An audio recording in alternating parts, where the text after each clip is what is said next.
Alright, so I'm just gonna say video prep 2, still working on the blue one. What I like to do this time of year is I usually like to go through, I have a bunch of parts up here for my blue car. New clutch, got some different axles, the rear strut bar, bunch of stuff here in this box, aluminum rad, different trim moldings. I got the kicker box and the body harness to install, but that stuff is going to be kind of time consuming. So what I've decided to do besides the rear tail light is the oil filter housing along with an oil change. I'm not going to be running a large oil filter, I'm just going to run the stock size. And I have this charge pipe here. I'm not sure on the brand, it might be like an ETS, but it is 304 stainless and it is welded pretty good.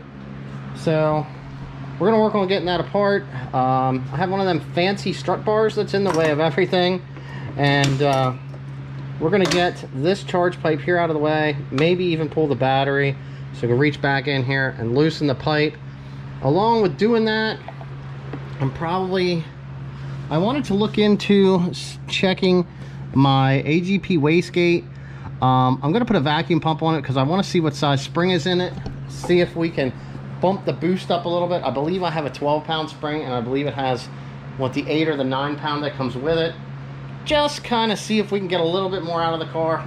It is stock, so it's going to be what it's going to be, and we're going to go from there. So I have the 12 mil nuts on the top for the BC coils, so we're going to get them, and it's pretty easy. You know, we got some 8 mils here holding these in, some 10s and a 13 holding the battery in. So we get this stuff out of the way, I'll get that loosened. We'll pull the pipe off the bottom, I'll show you where that's at, and you know, just kind of do a side-by-side comparison between this and the stock pipe. Well, that's definitely something different here. I don't know if it's gonna fit. Probably have to reclock the turbo. This one might be made for a bigger turbo, which is what I was kind of thinking. I actually have another one. I'm gonna grab the other one. All right, we got the old shop fan out here blowing some air, so if you hear some. All right, so I had this one with intentions on installing. It's actually made quite well. If you notice, the bend's a little different on that end. So I should have this other one right here, and it has the bends right. So it's also pretty decent, you know what I mean? It's got some scratching, which is pretty normal for lowered cars. Trying to see where my real differences are. Right up there, it is actually larger in diameter. The bend down here, I wish I could get it, maybe I can get it like this. There we go. Let's see here.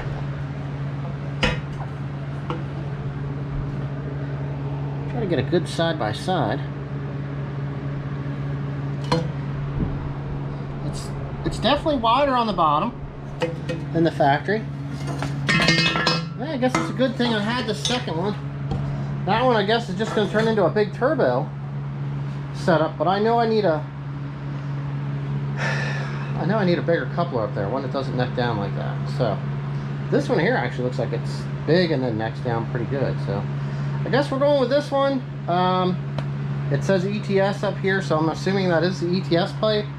That one's pretty similar to it as a side-by-side. I have seen these made out of plastic, but this one here is obviously metal. So we have it. Let's get this thing thrown on. Some other stuff here, but I wanted to show what the ETS pipe looked like being on here. Other than these little scratches from its previous life. Actually installed pretty decent. That's all pretty good. I still got to do my oil filter housing, so we're going to do that when we change the oil, but I thought it was kind of cool. You know, the way that you're supposed to test your wastegate is like this, to see what the spring is that's in there. And you can see it starts to open. So So I would say that's probably all the way open there. Now, all right, see it?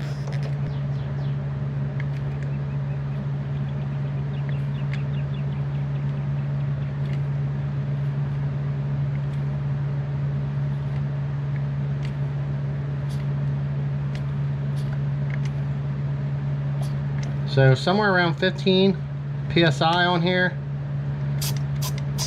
is when it started to open. So I'm just gonna guess that it does have the 12 PSI spring in it already. We don't have to change anything. But I'm gonna try to adjust the preload here. Make sure it's a little, see if I can shorten it a little bit. Maybe that'll give me a little bit more oomph. Everything assembled up top. We now cracked our oil cap. We're getting ready to do our install on our MPX oil filter housing.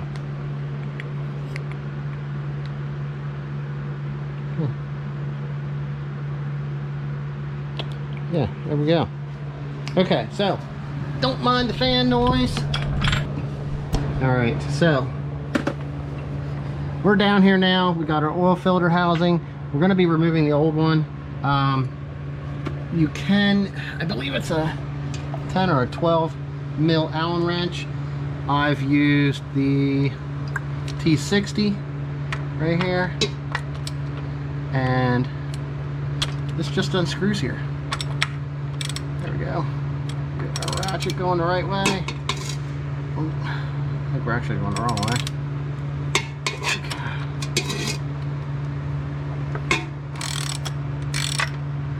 Alright, so this screws into the housing right here. Okay, that holds this onto the oil filter housing. So I'm gonna grab a rag. I'm gonna get this cleaned up. There is 3 8 mil bolts. There's one at the top and 2 here at the bottom. We're gonna get those removed. I'm gonna get my hand wiped up. We're gonna get everything prepped and ready for the oil filter adapter to go on.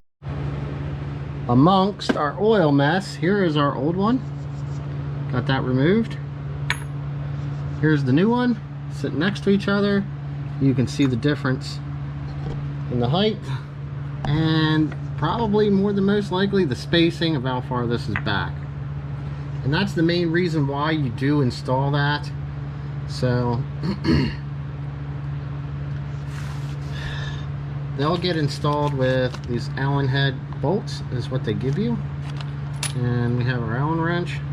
So I'm gonna get this thing installed so I can get done playing with the oil. We do still have to drain the pan, but this is so you can see, like, I didn't drain any oil. All I did was pull the filter off and install this. So if this is something you want to do and you don't want to drain your oil or have to do an oil change, this is what you can do, and just add a little bit of oil and top it off. The main reason I am installing this is so that I have access to mount my oil filter, or not my oil filter. The main reason why I'm doing this is so that I can install my gauge sensor down here for my oil pressure and get a more accurate reading. So I'm going to get this thing installed. Amongst our oil mess, here is our old one. Got that removed. Here's the new one, sitting next to each other. You can see the difference in the height and probably more than most likely the spacing of how far this is back. And that's the main reason why you do install that. So they'll get installed with these Allen head bolts is what they give you, and we have our Allen wrench. So I'm gonna get this thing installed so I can get done playing with the oil. We do still have to drain the pan, but this is so you can see, like, I didn't drain any oil. All I did was pull the filter off and install this. So if this is something you want to do and you don't want to drain your oil or have to do an oil change, this is what you can do, and just add a little bit of oil and top it off. The main reason I am installing this is so that I have access to mount my oil filter, or not my oil filter. The main reason why I'm doing this is so that I can install my gauge sensor down here for my oil pressure and get a more accurate reading. So I'm going to get this thing installed. It really sucks having that shiny of a part on this dirty of a motor on the bottom. I just can't wait till I can pull this motor out, actually do some resealing and installing a different motor and a big turbo in this car here soon one day. Eventually I'll get everybody else's stuff done and I'll be able to do mine, but for the time being we actually have this upgraded. I just bought it, so just received it the other day. We're waiting for the rest of the oil to drain. This stuff here, man, actually looks, it's kind of hard to tell. Pretty good, pretty clean. I don't know if there's 1,000 miles on this oil. So I'm gonna get up top after I get this in and then we'll fill it up. But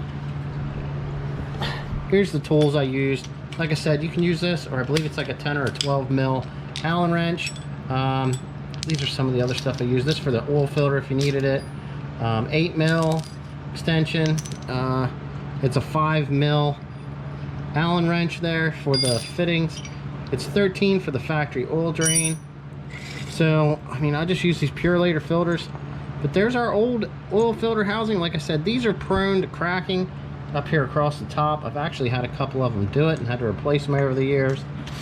So, like I said, my main priority for that is not only better oil flow through that area, but then I'll be able to move my gauge sensor that's on the side of my head down to there. Here's our yearly oil change.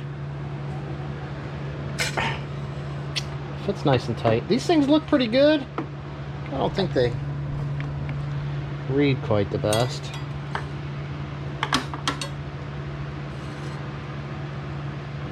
They just look a little pretty, that's all.